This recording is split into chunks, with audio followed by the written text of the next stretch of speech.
시와 그림, 그리고 노래로 만나는 또 다른 공간, 금요 선셋에 오신 여러분을 환영합니다. 별을 노래하는 마음으로 두 번째 시간, 윤동주의 시를 함께 만나는 두 번째 시간입니다. 오늘은 십자가라는 시를 함께 읽으려 하는데요. 1941년 5월 윤동주가 연희전문학교 4학년, 그러니까 졸업을 앞두고 있을 때에 지은 시입니다. 당시 연희전문학교 4학년은 어떤 고민을 하고 있었을까요?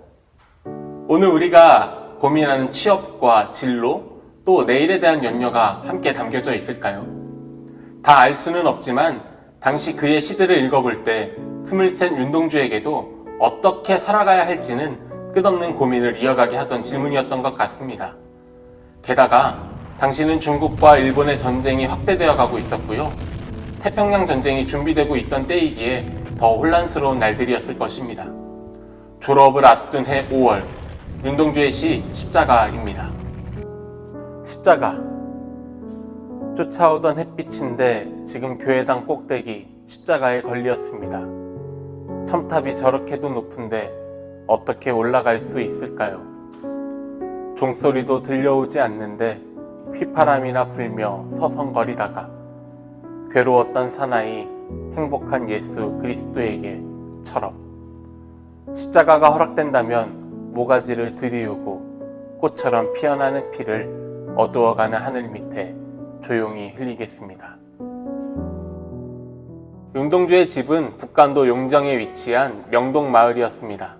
안중근 의사가 거사전 사격 연습을 하며 준비했던 곳으로도 알려진 이 마을은요, 윤동주의 외삼촌이었던 김야견 목사를 중심으로 신앙과 그리고 일제에 저항하는 민족의식을 중심으로 만들어지고 또 함께 살아가는 마을이었습니다. 윤동주가 살아가던 집 명동마을의 생가에서 방문을 열면 마을 언덕 위에 있던 교회와 십자가가 보였다고 합니다. 명동마을에서 또 숭실중학교를 거쳐 연희전문학교에 이르기까지 늘 십자가와 멀어질 수 없는 삶을 살았던 윤동주. 그는 어떻게 십자가를 바라보며 어떤 내일을 꿈꾸었을까요? 쫓아오던 태양, 윤동주의 꿈과 바람은 교회당 꼭대기 십자가 첨탑 위에 걸려 있었습니다.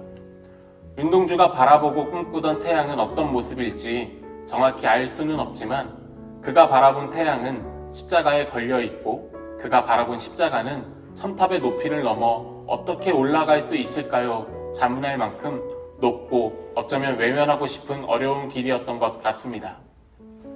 첨탑의 높이만큼이나 당시의 상황도 쉽지 않았습니다.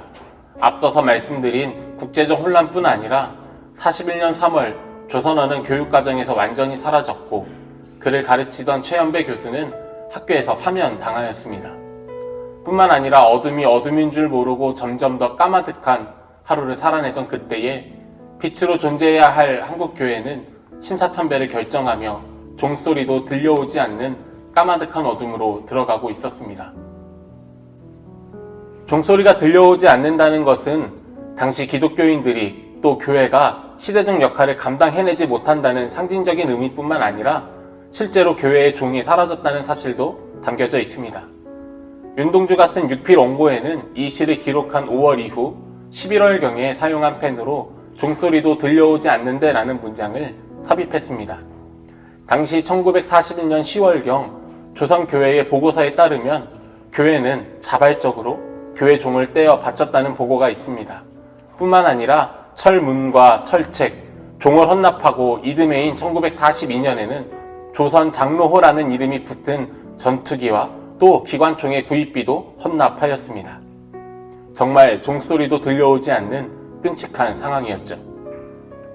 종소리조차 들려오지 않는 오늘, 까마득히 높이 달려있는 햇빛을 막연히 바라보며 윤동주가 할 수 있는 일이 무엇이었을까요?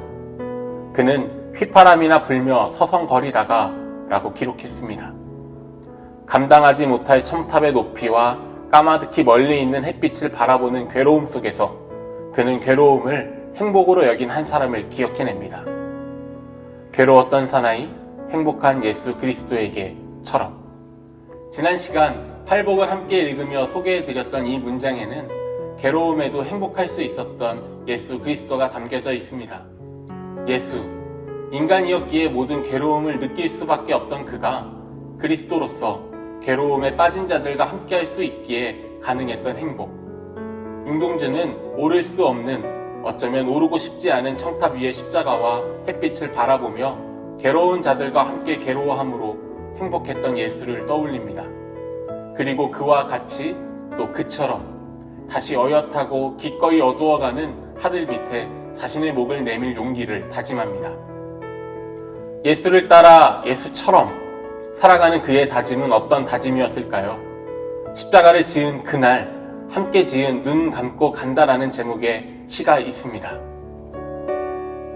눈 감고 간다. 윤동주. 태양을 사모하는 아이들아, 별을 사랑하는 아이들아, 밤이 어두웠는데 눈 감고 가거라. 가진 바 씨앗을 뿌리면서 가거라. 발부리에 돌이 채이거든 감았던 눈을 바짝 떠라. 십자가 위 햇빛으로 부름받은 삶, 들리지 않는 종소리로 부름받아 예수처럼 살아가겠노라 나선 삶은 시의 제목처럼 눈을 감고 가는 모습입니다.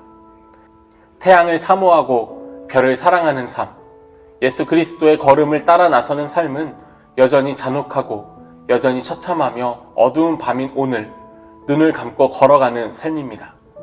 눈을 감는다는 것은 오늘 내가 처한 현실을 무시하거나 간과하자는 것이 아닙니다. 눈을 감는 것은 눈을 감아야 비로소 보이는 태양빛과 눈을 감아야 비로소 들리는 종소리를 향해 나아가는 삶입니다. 눈을 감고 가지만 성경의 비유에서처럼 씨앗을 뿌리며 걸어가야 합니다. 씨앗을 뿌리면서 가는 길은 결코 쉽지만은 않습니다. 길에 돌들이 많이 널브러져 있어서 걸려 넘어질 수도 있고요. 가시에 찔릴 수도 있는 걸음이었겠지요. 그러한 일이 있더라도 가진 바 씨앗을 뿌리며 걸어가야 합니다. 내가 오늘의 어둠 속에서 빛을 향해 또 종소리를 향해 걸어갈 수 있는 걸음을 담대히 걸어내자는 것이지요. 흔들리고 넘어지더라도 주저하거나 멈추어 서지 않습니다. 오히려 더 결연한 의지와 다짐으로 눈을 바짝 뜨며 분명하게 길을 가야 합니다. 힘들지만 길을 갈 수 있는 것은 태양을 사모하고 별을 사랑하는 마음이 있기 때문입니다. 오늘 햇빛을 찾아 종소리를 향해 걸어가는 당신의 삶을 가로막는 어둠은 어떤 것입니까?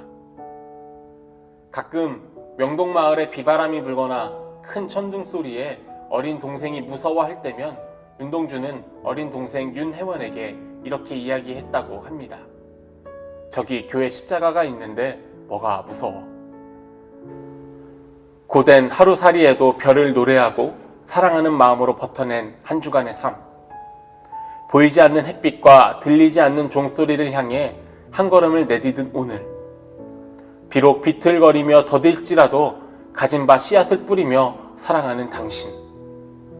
당신의 괴로움과 기꺼이 함께 걷기를 선택한 행복한 사나이의 위로와 평안이 함께하는 저녁이 되시기를 바랍니다.